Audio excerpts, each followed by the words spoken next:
वाले हैं।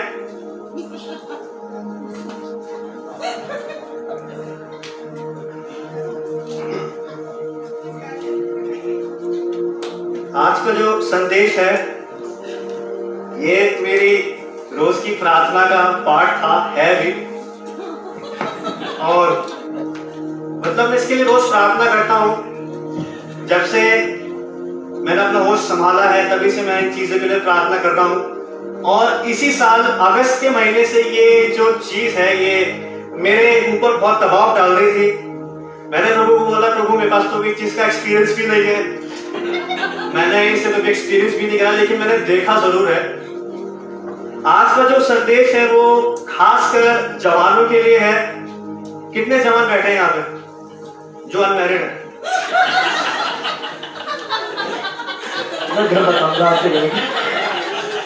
जितने भी जवान अनमैरिड हैं अपने हाथ खड़े करें, लड़के लड़की दोनों। आज का संदेश हमारे लिए है। और जितने भी लोग शादीशुदा हैं वो भी अपने हाथ खड़े करें।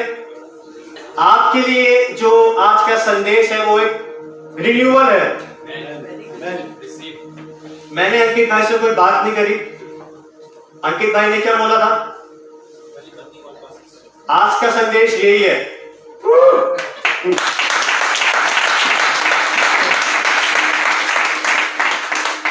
जितने भी लड़के यहाँ पे हैं, लड़के जो अनमैरिड हैं, जब मैं बोलूंगा भली पत्नी कौन पा सकता है तो अपना नाम लेके बोले कि मैं पा सकता हूं। बहुत बढ़िया, शाबाश। जैसे मैं बोलूंगा भली पत्नी कौन पा सकता है, बोलूंगा अभिषेक पा सकता है। मैं बोलूंगा भली पत्नी कौन पा सकता है तो बोलेगा अनमोल पा सकता है। ये बात हंसी की नहीं है, इसको आप मुंह से कन्फेस करें। और मैं देखूंगा भली पत्नी। आमीन। I will witness from my own eyes my verses word. मैं देखूंगा उसको। रोहित देखेगा अपनी भली पत्नी को, राहुल देखेगा अपनी भली पत्नी, गौरव देखेगा अपनी भली पत्नी को। चलिए शुरू करते हैं। भली पत्नी कौन पा सकता है?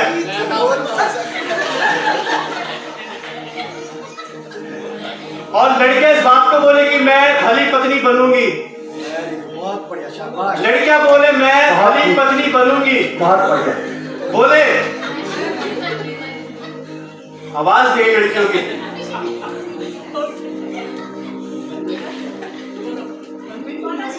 चलिए लड़कियां बोले मैं भली पत्नी बनूंगी।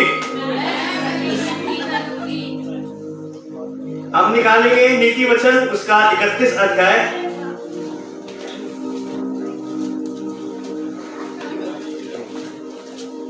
नीति वचन उसका 31 अध्याय 10 से लेके 31वीं आयत तक हम पढ़ेंगे।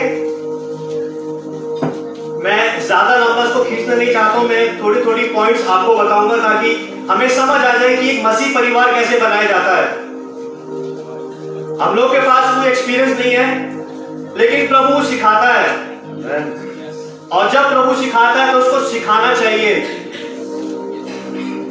हम सब निकालेंगे नीति वचन उसका 31 अध्याय 10 से लेके 31वीं आयत तक। और मैं रिक्वेस्ट करूंगा भाई रोहित से कि वो बड़े शांत होकर अच्छे से इसको पढ़े ताकि हम सबको समझ में आ जाए। और कोई एक जन इंग्लिश की बाइबल निकाल ले। आदर्श पत्नी। भली पत्नी कौन पा सकता है, क्योंकि उसका मूल्य मूंगों से भी बहुत अधिक है। उसके पति के मन में उसके प्रति विश्वास है और उसे लाभ की घटी नहीं होती। वह अपने जीवन के सारे दिनों में उससे बुरा नहीं वरन भला ही व्यवहार करती है। वह ऊन और सन ढूंढ कर अपने हाथों से प्रसन्नता के साथ काम करती है। वह व्यापार के जहाजों के समान अपनी भोजन वस्तुएं दूर से मंगवाती है। वह रात ही को उठ बैठती है और अपने घराने को भोजन खिलाती है और अपनी दासियों को अलग अलग काम देती है। वह किसी खेत के विषय में सोच विचार करती है और उसे मोल ले लेती है और अपने परिश्रम के फल से दाग की बारी लगाती है। वह अपनी कटी को बल के पेटे से कसती है और अपनी बाहों को दृढ़ बनाती है। वह परख लेती है कि मेरा व्यापार लाभदायक है, रात को उसका दिया नहीं उसका। वह अटेरन में हाथ लगाती है और चरखा पकड़ती है। वह दीन के लिए मुट्ठी खोलती है और दरिद्र को संभालने के लिए हाथ बढ़ाती है। वह अपने घराने के लिए हिम से नहीं डरती, क्योंकि उसके घर के सब लोग लाल कपड़े पहनते हैं। वह तकिया बना लेती है, उसके वस्त्र सूक्ष्म सन और बैंगनी रंग के होते हैं। जब उसका पति सभा में देश के पुण्यों के संग बैठता है, तब उसका सम्मान होता है। वह सन के वस्त्र बनाकर बेचती है और व्यापारी को कमरबंद देती है। वह बल और प्रताप का पहरावा पहने रहती है और आने वाले काल पर हंसती है। वह बुद्धि की बात बोलती है और उसके वचन कृपा की शिक्षा के अनुसार होते हैं। वह अपने घराने के चाल चलन को ध्यान से देखती है और अपनी रोटी बिना परिश्रम नहीं खाती। उसके पुत्र उठ कर उसको धन्य कहते हैं। उसका पति भी उठकर उसकी ऐसी प्रशंसा करता है। बहुत सी स्त्रियों ने अच्छे अच्छे काम तो किए, परंतु तू उन सबों में श्रेष्ठ है। शोभा तो झूठी और सुंदरता व्यर्थ है, परंतु जो स्त्री यहोवा का भय मानती है उसकी प्रशंसा की जाएगी। उसके हाथों के परिश्रम का फल उसे दो और उसके कार्यों से सभा में उसकी प्रशंसा होगी। जवान जितने भी यहाँ पे लोग हैं, मेरी बात को बड़े ध्यान से सुने। इसको हम बहुत गंभीरता से लेंगे, क्योंकि ये हमारी जिंदगी का सवाल है। हमारा आज का थीम है, भली पत्नी कौन पा सकता है। लड़कियों के लिए है कि भली पत्नी बनो, भली पत्नी बनने की कोशिश करो, और लड़कों के लिए है कि ऐसे बनो कि भली पत्नी पा सको। बहुत बढ़िया बात समझ आई? जितने भी जवान यहाँ बैठे हैं, ऐसे बनो कि भली पत्नी पा सको। अभी जो नीति वचन ये सुलेमान लिखता है, सुलेमान राजा था, और सुलेमान नीति वचन के जब शुरुआत करता है तो एक चरित्रहीन औरत के बारे में बताता है, एक इमोरल औरत के बारे में बताता है, और उसको वो पूरे नीति वचन में लेके चलता है। लेकिन जैसे ही वो नीति वचन खत्म करता है तो एक भली पत्नी के बारे में बताना शुरू करता है। अब यहाँ पे जो है, अब यहाँ पे थीम चेंज हो रहा है। शुरुआत करता है एक ऐसी औरत से जो गलत चरित्र की थी, लेकिन जब अंत करता है तो ऐसी औरत के साथ करता है जिसका चरित्र अच्छा है। बहुत बढ़िया।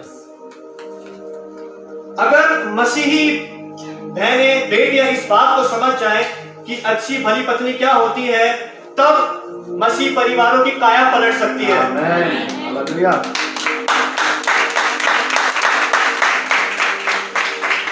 मसीह स्त्रियों को ये बात समझने की आवश्यकता है कि अगर हम भली पत्नी बनेंगे तो हमारे ही घर का फायदा होगा। 10वें आयत में क्या लिखा है? भली पत्नी कौन पा सकता है, क्योंकि उसका मूल्य मूंगों से बहुत क्या है, अधिक है। अब ये भली पत्नी का अर्थ क्या होता है? भली पत्नी का अर्थ होता है प्रॉपर वाइफ। भली पत्नी का अर्थ होता है एक पूरी कंप्लीट योग्य वाइफ। अब सुलेमान यहां बताते हैं कि ये जो भली पत्नी होती है बहुत कम मिलती है। Virtuous wife is very rare, हर जगह नहीं मिलती है। वो भली पत्नी जो है बहुत कम मिलती है। ये कम है लेकिन मिलती जरूर है। हालेलुया। ये कम है, ये संख्या में कम है लेकिन मिलती जरूर है। बहुत बढ़िया, वेरी गुड। और ये जो भली पत्नी है ये बहुत कम लोगों को मिलती है, और ये उनको मिलती है जो परिश्रम करते हैं उसको ढूंढने के लिए। अब इसलिए इसको कौन ढूंढ सकता है? आगे क्या लिखा है 10वें आयत में? क्योंकि उसका मूल्य मूंगों से भी क्या है, अधिक है। बहुत अधिक है। अब क्या होता है, समुद्र में जो मोती होता है, मोती ऐसा नहीं होता कि वो समुद्र के किनारे पड़ा है या सूखी क्या भूमि में पड़ा है। मोती जो है वो समुद्र के अंदर पाया जाता है, पर्ल बोलते हैं उसको, और उसको ढूंढने के लिए समुद्र की गहराइयों में जाना पड़ता है, तभी वहां से मोती निकल के आता है।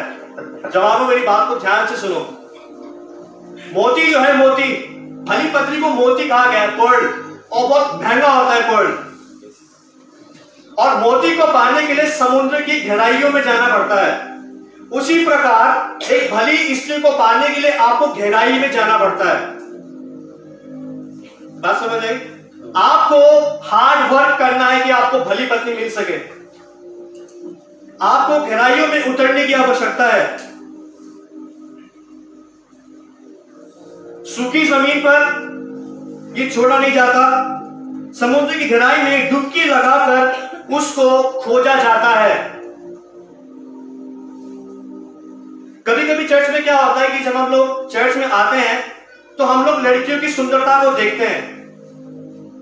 हम देखते हैं कितने पैसे वाली है, ये कितनी, इसके पास क्या सरकारी नौकरी है, इसके पास कितनी प्रॉपर्टी है, और उसको देख के लड़के हो जाते कि हाँ यही मेरी पत्नी है। कभी कभी क्या होता है कि जब लड़के चर्च, एक भाई साहब ने एग्जाम्पल उदाहरण दिया था कि जब लड़का लड़की जब कलीसिया में आते हैं तो वो लड़कियों को देखते हैं कि इसमें पवित्र आत्मा आया होता है, ढोंगी आत्मिकपन बोलते हैं, लेकिन जैसे ही उसको घर ले जाता है तो देखता है कि दूसरा आत्मा पाई भी है।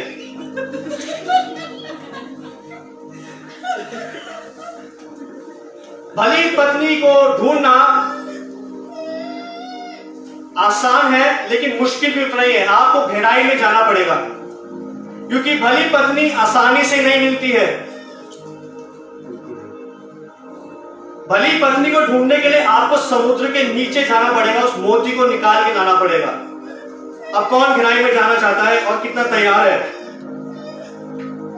और ये भली पत्नी मिलती जरूर है, और ये तब मिलेगी जब आप परमेश्वर से प्रार्थना करेंगे और आप अपनी समझ का सहारा नहीं लेंगे कि मुझे ये लड़की पसंद है, मुझे ये लड़का पसंद है। बहुत बढ़िया। अनुभव बोलता है, एक्सपीरियंस सेज इट ऑल। आगे क्या लिखा है? उसके पति के मन में उसके प्रति क्या है? अब पति के गैरहाजिरी में ये भली पत्नी कभी उसके साथ गलत नहीं करेगी। जितने भी जवान लड़कियां यहां पे बैठी हैं, अगर आप भली पत्नी बनना चाहते हैं तो आपका विश्वास आपके पति के मन में होना चाहिए, और जिसके पास भली पत्नी होती है वो ब्लेसेड है, क्योंकि उसकी पत्नी कभी भी उसकी पीठ पीछे कोई गलत काम नहीं करेगी। भली पत्नी अपने पति के पीठ पीछे कोई व्यभिचार नहीं करेगी। 11वें आयत में क्या लिखा है? और उससे लाभ की क्या नहीं होती?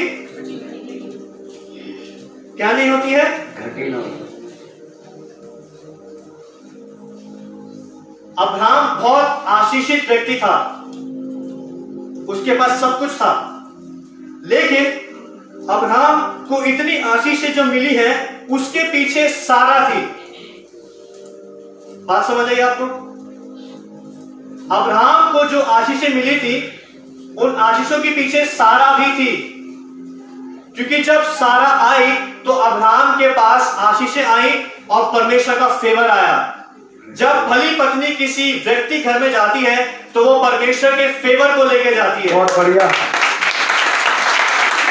कितने भी जवान लड़कियां यहां पे बैठी हैं, मैं आपसे ये निवेदन करना चाहूंगा, आप ये प्रार्थना करें कि प्रभु मैं जिस भी घर में जाऊं वहां आपकी आशीषें आनी चाहिए।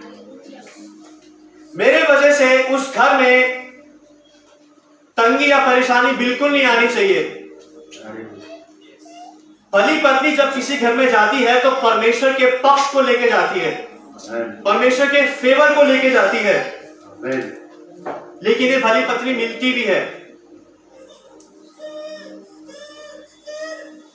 और इस भली पत्नी के लिए पति के मन में विश्वास होता है। पति अपनी पत्नी से जितना भी दूर हो जाए, ये भली पत्नी कभी भी अपने पति को धोखा नहीं देगी। पति अपनी पत्नी से जितना भी अलग हो जाए, ये भली पत्नी अपने पति को कभी भी धोखा या उसके साथ कोई भी चीटिंग नहीं करेगी, क्योंकि इसका विश्वास, इसका मन परमेश्वर पर लगा रहता है। भली पत्नी की खासियत होती है कि उसका मन परमेश्वर पर लगा रहता है, और जब मन परमेश्वर पर लगा रहता है तब सारा ध्यान परमेश्वर की ओर होता है, गलत काम की ओर नहीं होता है। वो ऐसे नहीं खड़ी होती यूं ऐसे करके, वो ऐसे खड़ी होती है। बहुत बढ़िया। मैं तो एग्जांपल देना चाहूंगा, रोहित और अनमोल सामने आ जाए। मैं बताता हूं कि भली पत्नी एक्चुअली में होती कैसी है। अब मैं उदाहरण पर बोल रहा हूं कि मैं भली पत्नी हूं। भली पत्नी एग्जाम्पल है, ये परमेश्वर है और ये संसारिक चीजें हैं। जो भली पत्नी होगी वो ऐसे होगी, बहुत खूब। परमेश्वर की ओर और पीठ संसार की ओर होगी। जो शारीरिक बीवी होगी वो ऐसी होगी, यूं, हाय, ऐसी होगी।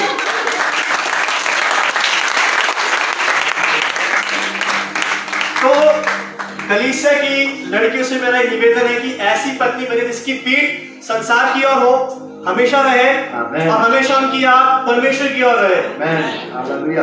एक ही को हाय बोले, बस दूसरों को बाय। बाय।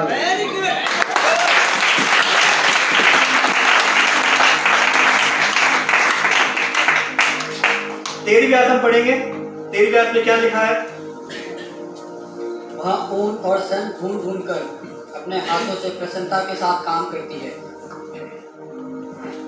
वह ऊन और सूर ढूंढ ढूंढ कर अपने हाथों से प्रसन्नता की क्या करती है? काम करती है। अब यहूदी जितने भी रब्बी हैं, यहूदी जो कॉमेंट्रीज हैं, इसमें बताया गया है कि जो बाइबल के टाइम में जो स्त्रियां थी वो अपने घर में चरखा चलाया करती थी और घर के लोग उनको कच्चा माल लाके देते थे घर में। वहां की औरतें बाहर नहीं जाती थी। लेकिन जो भली पत्नी है ये चरखा भी चलाती है और खुद बाहर जा कच्चा माल लेके आती है। कहने का मतलब ये है कि घर में कोई काम चोरी नहीं करती है। बहुत बढ़िया, वेरी गुड।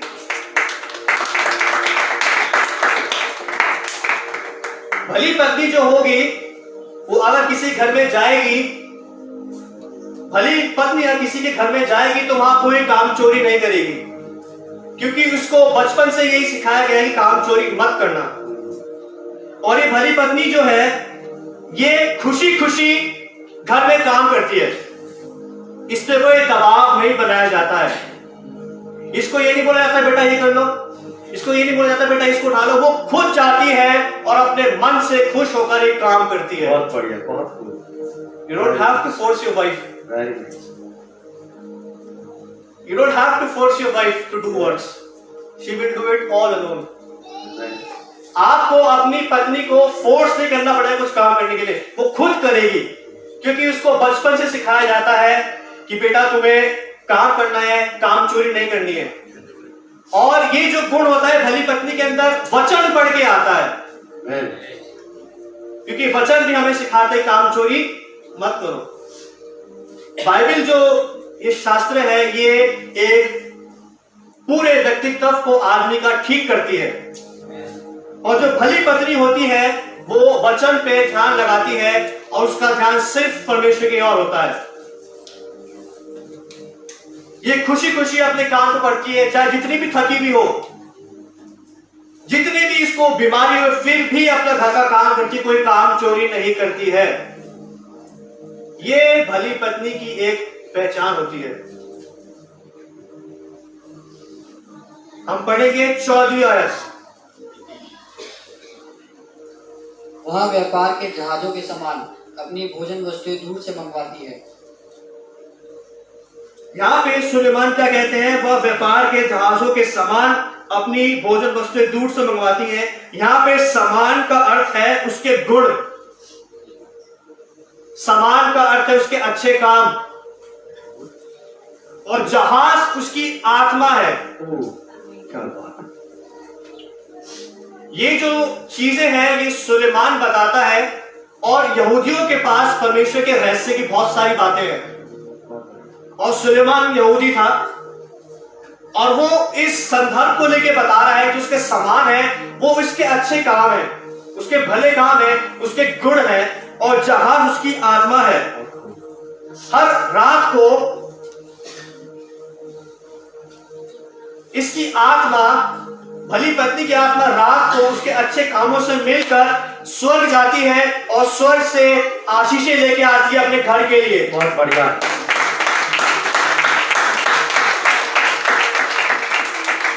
इसका जो जहाज है इसके समान से मिलता है, और जब इसका पूरा घराना जब सो जाता है तो इसकी आत्मा इसके अच्छे काम से मिलकर स्वर्ग जाती है और वहां से परमेश्वर से आशीष लेके आती है। और रात भर इसके पति, इसके बच्चे, इसके घर वाले सब आराम की नींद सोते हैं।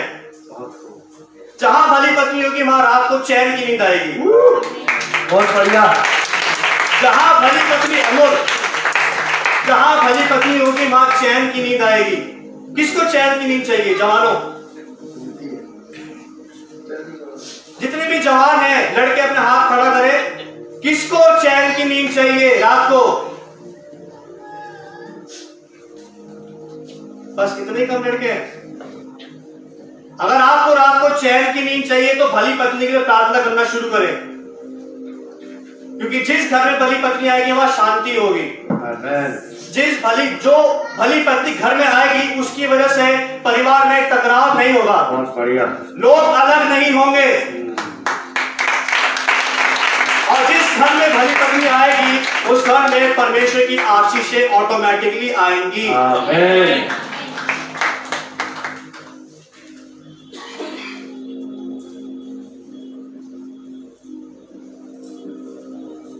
हम पढ़ेंगे 15वीं आयत को। वह रात ही को उठ बैठती है और अपने घराने को भोजन खिलाती है और अपनी दासियों को अलग अलग काम देती है। रात को उठ बैठने का अर्थ है कि वो रात को उठकर परमेश्वर के वचन का अध्ययन करती है। ये नहीं कि फोन खोल लिया और नेटफ्लिक्स चल रहा है, ये नहीं कि भूत खोल लिया और सीरीज चल रही है, ये नहीं कि सास ससुर को कमरे में बंद कर दिया और टीवी में सास बहू की सीरियल चल रहे हैं। नहीं, भली पत्नी ऐसी नहीं होती है। भली पत्नी ऐसी होती है कि रात को देर तक उठकर घुटनों में प्रार्थना करती है और वचन का अध्ययन करती है। ये मैं नहीं बोल रहा हूं, ये सुलेमान स्वयं बोल रहा है। क्या लिखा है? वो रात ही को उठ बैठती है, चाहे जितनी भी थकी हुई हो, जितनी भी काम करनी हो, रात को बैठेगी परमेश्वर के साथ, क्योंकि उसने संसार को बाय बोलकर परमेश्वर को हाय बोला है। बहुत बढ़िया।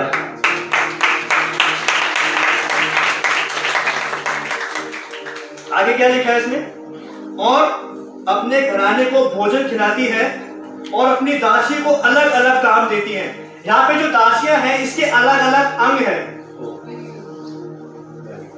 दासी का मतलब है अलग अलग अंग, जैसे हाथ पैर, आंख कान नाक मुंह। और जब ये वचन को पढ़ती है, वचन पे ध्यान लगाती है, तो परमेश्वर की शिखाइना ग्लोरी इसके ऊपर आती है। आमेन। हालेलुया। जब ये वचन का ध्यान लगाती है तो पवित्र आत्मा इसकी मदद करता है और बोलता है कि उस फलाने व्यक्ति को पैसे की जरूरत है, तो वो पैसे का काम अपने हाथ को सौंप देती है और ये हाथ बढ़कर उस नीडी के पास चला जाता है। ये दासियां हैं, अलग अलग अंगों को काम देती है और अपनी आंख को ये काम देती है कि उसको देखकर चलना उसका हाल कैसा है। और उसको बातें ये टीवी देखते हुए याद नहीं आती है, ये बातें उसको परमेश्वर के वचन का अध्ययन करने से आती हैं कि उसको पैसे देने हैं, ये काम उसने अपने हाथ को दे दिया। उसको देख के आने कि वो कैसा है, उसने ये काम अपने आंखों को दे दिया। ऐसी भली पत्नी मैं चाहता हूं कि कलीसिया की लड़कियां बने और आज ही से आप लोग प्रार्थना करना शुरू करें कि प्रभु मुझे भली पत्नी बनाओ, ताकि मैं जिस भी घर में जाऊं वहां आपकी आशीषें, आपकी बरकत आने पाए, परिवार अलग ना होने पाए। 16वीं आयत को पढ़ेंगे, क्या लिखा है? वह किसी खेत के विषय में सोच विचार करती है और उसे मोल ले लेती है और अपने परिश्रम के फल से दाख की बारी लगाती है। यहाँ परिश्रम का फल है आत्मिक परिश्रम का फल। और आत्मिक, बाइबल के जमाने में क्या होता था कि बाइबल की जो उस समय की जो औरतें होती थी वो काम नहीं करती थी तो उनको तनख्वाह नहीं मिलती थी। लेकिन यहाँ पे क्या लिखा है? अपने परिश्रम के फल से दाख की बारी लगाती है। आत्मिक परिश्रम का फल कैसे मिलता है? सबसे पहली बात है कि वो रात दिन परमेश्वर के वचन पर ध्यान लगाती है। दूसरा कि वो काम चोरी नहीं करती है। आत्मिक परिश्रम का दूसरा अर्थ है कि वो बहुत अच्छी है। कभी आपने अपनी वाइफ को बोला तुम बहुत अच्छी हो? ये छोटी छोटी बातें जो परमेश्वर को अच्छी लगती है। आज से आप सब अपनी वाइफ को बोलना शुरू करें तुम बहुत अच्छी हो, क्योंकि परमेश्वर इन बातों को देखता है। आगे इसका आत्मिक परिश्रम फल क्या है कि वो काम चोरी नहीं करती है। आज घर में बहुत काम चोरियां होती हैं। दूसरी बात है कि वो दूसरों की मदद करती है और इन सब बातों का जो फल मिलता है वो ये मिलता है कि परमेश्वर की आशीषें ठहर जाती हैं पीढ़ियों के लिए। हालेलुया।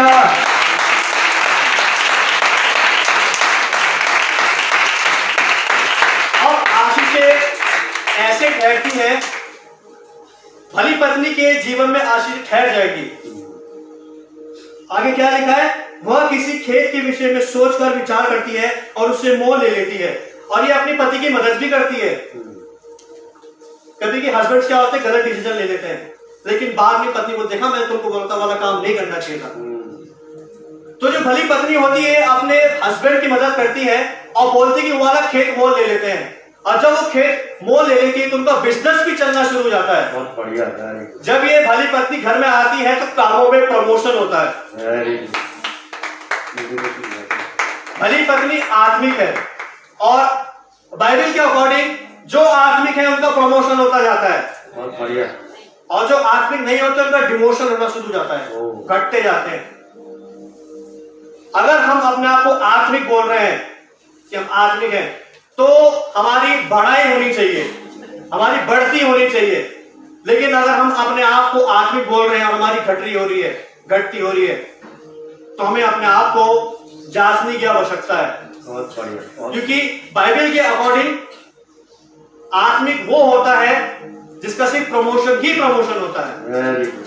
आमेन। भली पत्नी बोलो लड़कियों, जिस घर में जाओ उस घर का प्रमोशन होने पाए, डिमोशन नहीं। आमेन। और प्रमोशन सिर्फ परिवार बढ़ाने में नहीं, आत्मिक तौर से, सामाजिक तौर से, फाइनेंशियल तौर से, इकोनॉमिक तौर से, साइकोलॉजिकल तौर से, मेंटल तौर से, हर तरीके का चहुमुखी विकास होना चाहिए। ये नहीं कि सिर्फ जनरेशन बढ़ानी है, नहीं, आपको उस घर में जाकर उसकी आत्मिक तरक्की उन्नति भी करनी है। उस घर में जाकर उस परिवार की सुरक्षा भी करनी है। बहुत बढ़िया। 17वीं आयत को हम पढ़ेंगे। वह अपनी कटी को बल के पेटे से कसती है और अपनी बाहों को दृढ़ बनाती है। इंग्लिश में पढ़ेंगे। 17 में क्या लिखा है? She is energetic and strong, a hard worker. She is Energetic and energetic and strong, strong, a hard worker. Hard worker, physically, mental. भली पत्नी दिमाग से स्ट्रॉन्ग और एनर्जेटिक होती है। वह अपनी कटी को बल के फेटे से कसती है और अपनी बाहों को दृढ़ बनाती है। अब जब हम अब्राहम की कहानी में जाते हैं तो अब्राहम से मिलने 3 स्वर्गदूत आते हैं, और जो सारा थी वो बॉस थी। बॉस कौन थी? सारा मालकिन थी, मालकिन। उसके नीचे बहुत सारे क्या थे? नौकर थे। अब अब्राहम उसको एक ऑर्डर देता है, सारा उठ और खाना पका। स्वर्गदूत जब 3 स्वर्गदूत आए तो जिनका टाइम था, बाइबल के विद्वान इस बात को बताते हैं, और सारा उस समय अंदर आराम कर रही होगी, लेटी भी होगी। सारा के जीवन से सीख सकते हैं कि अब्राहम ने एक ऑर्डर दिया, सारा उठ, खड़ी हो, खाना पका। वो उठी और सारा खाना अपने हाथों से बनाया, जबकि वो मालकिन थी। वो ऑर्डर दे सकती थी कि तुम बना लो, तुम बना लो, लेकिन उसने ऐसा नहीं किया। क्यों नहीं किया? क्योंकि वो भली पत्नी थी। सारा ने अपने पति से एक ऑर्डर लिया।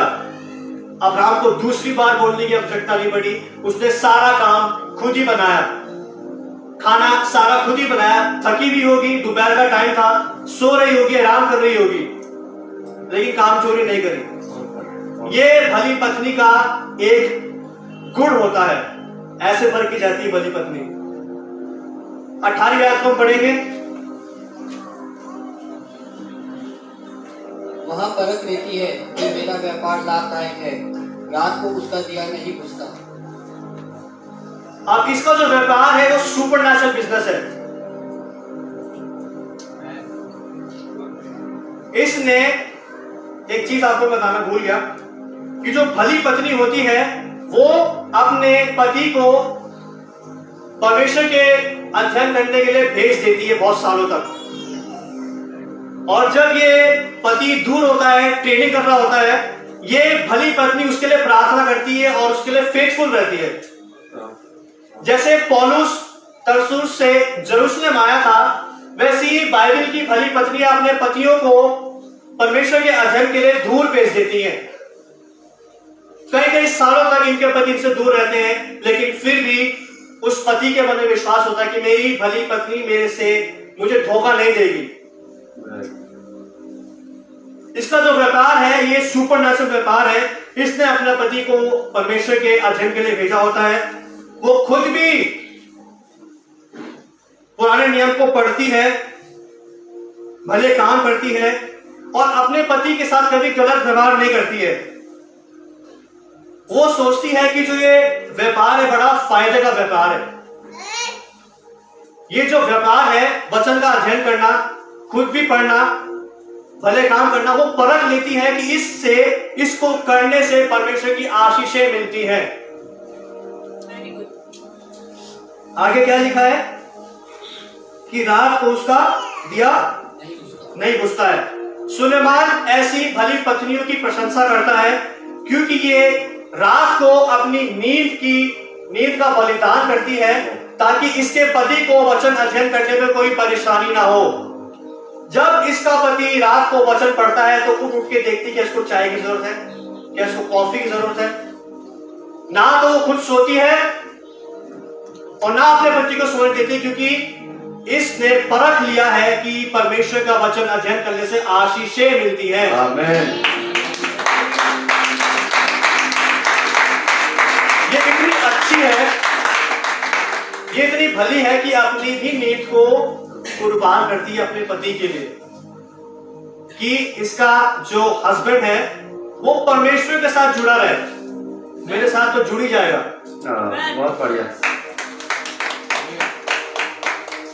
19 आयत में क्या लिखा है? वहाँ अटेरन में हाथ लगाती है और चरखा पकड़ती है। ये सिर्फ व्यापार ही नहीं करती है बल्कि ये अपने घर के काम भी करती है। ये बिजनेस ही नहीं करती है लेकिन अपने घर के काम भी करती है। मैंने बहुत सारी लेडीज को देखा है जो वर्किंग वुमेन है, वो अपना काम भी करती है, साथ में घर का काम भी करती है। ऐसी लेडीज होती है। और भली पत्नी ऐसी होती है कि वो अपना काम भी करेगी और साथ में बाहर का काम भी संभालती है। ये भली पत्नी की पहचान होती है कि वो घर के काम के साथ साथ अपने और भी काम करती है। 20वीं आयत को पढ़ेंगे। वह दीन के लिए मुट्ठी खोलती है और दरिद्र को संभालने के लिए हाथ बढ़ाती है। अब सुलेमान बताना चाह रहे हैं जो मांगने से शर्माता है उसकी भी मदद करती है। ये परख लेती है कि किसको क्या जरूरत है और ये उनकी भी हेल्प करती है जो कुछ ज्यादा दरिद्र होते हैं। भली पत्नी में ये गुण होता है कि वो परख लेती है किसको क्या जरूरत है। वो पूछती नहीं है, वो देख लेती, भाप लेती कि आदमी को क्या चाहिए। वो भाप लेती कि आदमी को कंबल चाहिए, इसको कंबल दे दो। वो भाप लेती है आदमी को खाना चाहिए, उसको खाना दे दो। वो भाप लेती कि इस व्यक्ति को कपड़े चाहिए, वो कपड़े दे देती है। ये परख होती है एक भली स्त्री की। 21वीं आयत को पढ़ेंगे। वह अपने घराने के लिए हिम से नहीं डरती क्योंकि उसके घर के सब लोग लाल कपड़े पहनते हैं। ये बहुत महत्वपूर्ण बात है, इसको लिख लेंगे हम। हिम से नहीं डरती, वो मृत्यु से नहीं डरती है। बहुत बढ़िया। भली पत्नी किसी की चिंता नहीं करती है, उसको पता है उसका परमेश्वर उसके साथ है। आमीन। हिम का मतलब होता है बर्फ, ठंडी बर्फ। वो मृत्यु से नहीं डरती है। आगे क्या लिखा है? क्योंकि उसके घर के सब लोग लाल कपड़े पहनते हैं। इंग्लिश में पढ़ेंगे। She has no fear of winter for her household, for everyone has warm clothes. लाल कपड़े का अर्थ है, यहूदी कल्चर में ऐसा होता था कि जितने भी पुरुष होते हैं जो खतना करवाते हैं उन सब ने लहू की वाचा बांधी होती है परमेश्वर के साथ। जब लहू की वाचा लोग बांधते हैं तब मृत्यु उनके पास नहीं आती है। हालेलुया। लाल कपड़े का अर्थ है कि हम सभी ने अपने आप को प्रभु यीशु मसीह के लहू से धोया है और हम सब ने लाल कपड़े पहने हैं। Praise the Lord. और भली पत्नी को पता है कि मेरे घर में मृत्यु का मच्छर भी नहीं आमेन हो सकता है। हालेलुया हमने यीशु मसीह के लहू की भाषा बांधी है। हम पढ़ेंगे प्रकाशित वाक्य 7 अध्याय 14 है।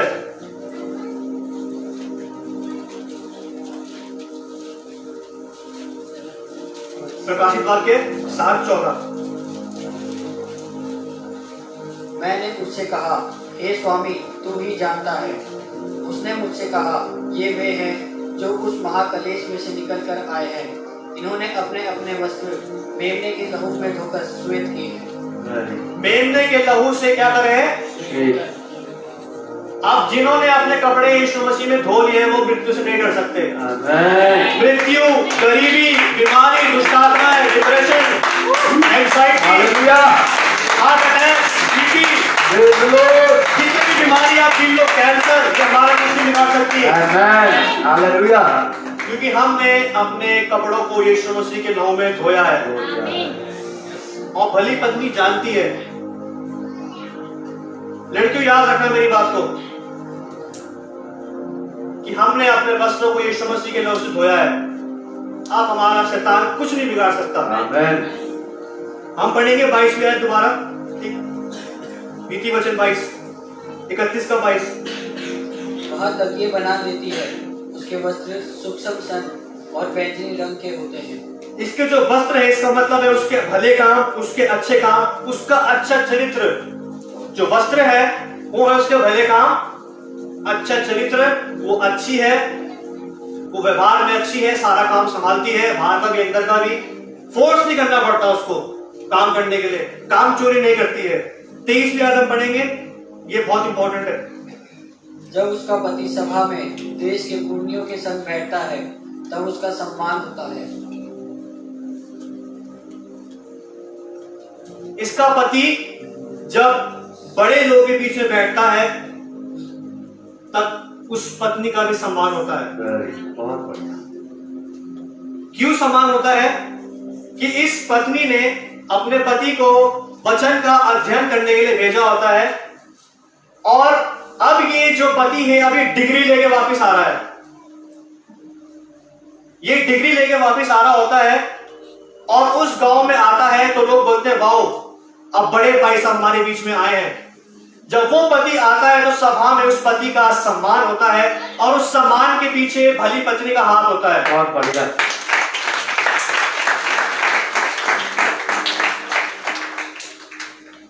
इसलिए हाथ होता है क्योंकि इसने परख लिया है कि ये बिजनेस जो है परमेश्वर का बहुत फायदेमंद है। तो ये अपने पति को वचन अध्ययन करने के लिए भेजती है, बाइबल की शिक्षा लेने के लिए भेजती है, उसके लिए प्रार्थना करती है, उसके पीठ पीछे उसके साथ ईमानदार रहती है। और जब ये आता है डिग्री लेके कि अभी बड़ा पास्टर बन गया है, बड़ा डॉक्टर बन गया है, अब जब इसका पति सभा में आता है तो इसके साथ साथ इसकी पत्नी की भी क्या होती है? तारीफ होती है और उसको ऊंचा ऑर्डर दिया जाता है। हम लोग पढ़ेंगे 25वीं आयत को। वह बल और प्रताप का पहरावा पहने रहती है और आने वाले काल पर हंसती है।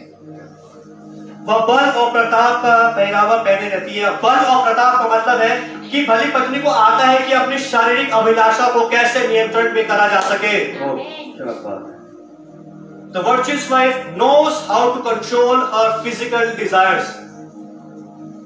वो जानती है कि मैं अपने शारीरिक अभिलाषा को कैसे कंट्रोल कर सकूं जब हस्बैंड घर में नहीं है। भली पत्नी जानती है कि मैं कैसे अपनी इच्छाओं को दबाऊं और उसने वचन से सीखा है। उसने अपने माँ बाप से नहीं सीखा, उसने अपने दोस्तों से नहीं सीखा, उसने अपने वचन से सीखा है कि मैं कैसे अपनी अभिलाषाओं को दबाऊं जब मेरा हस्बैंड मेरे साथ नहीं है। आगे क्या लिखा है? और आने वाले काल पर हंसती है। वो आने वाली मृत्यु से नहीं घबराती, वो हंसती है कि ये मृत्यु मेरा क्या, मेरे परिवार का कुछ भी नहीं बिगाड़ सकता है। आमेन हालेलुया उसको पता है कि मैंने सारे काम सही किए हैं। भली पत्नी जानती कि मैंने सारे काम सही किए हैं, अगर मैं मर भी जाऊं तो मुझे स्वर्ग मिलेगा और मेरे पीठ पीछे मेरे पति और मेरे बच्चों की रखवाली परमेश्वर करेगा। आमेन वो इतनी कॉन्फिडेंट इसलिए है क्योंकि उसको पता है कि मैंने अपने सारे काम अच्छे किए हैं और मैंने अपने जीवन में पहला स्थान परमेश्वर के वचन को दिया है, ना किसी स्त्री को, ना किसी पुरुष को। 26 आयत को हम पढ़ेंगे। वह बुद्धि की बात बोलती है और उसके वचन कृपा की शिक्षा के अनुसार होते हैं। वो जो वचन बोलती है वो समझने वाले होते हैं, वो बुद्धिमानी की बातें और समझदारी की बातें बोलती है। और सुलेमान इस बात को बताना चाहते हैं कि जो वचन का जो विद्वान होता है उसकी साधारण बातों में भी रहस्य छुपा होता है। बिल्कुल ठीक। वचन को जो पढ़ने वाला होता है, वचन का जो विद्वान होता है, उसकी साधारण बात को भी पकड़ लो, क्या पता परमेश्वर क्या बात कर रहा हो। बिल्कुल ठीक, बहुत बढ़िया, शाबाश। हम पढ़ेंगे 27 आयत को। वह अपने घराने के चाल चलन को ध्यान से देखती है और अपनी रोटी बिना परिश्रम नहीं खाती। ऐसा नहीं कि अपने बच्चों को कुछ नहीं बोलती है, अपने बच्चों को भी रिव्यू करती है। भली पत्नी अपने बच्चों को भी डांटती है अगर वो गलत काम कर रहे हो। ऐसा नहीं कि ओ मेरा बेटा कोई नहीं, जाओ घूमो बाहर, नहीं, वो स्ट्रिक्ट होती है। भली पत्नी अपने बच्चों को भी रिव्यू करती है, अपने बच्चों को भी कस के रखती है, डांट लगाती है। ये होती है भली पत्नी। ऐसे पहचाना जाता है भली पत्नी को। सीएमडी की लड़कियां ऐसी भली पत्नी बने कि घर में भी अगर गलत काम हो रहे हैं वहां भी रिव्यू करो, कलीसिया में अगर गलत काम हो तो वहां भी रिव्यू करो, क्योंकि कलीसिया में नहीं कि कलीसिया में सब बराबर है और सबको बोलने का अधिकार है, लेकिन हम वचन के अंतर्गत बोले। बिल्कुल ठीक, बहुत बढ़िया।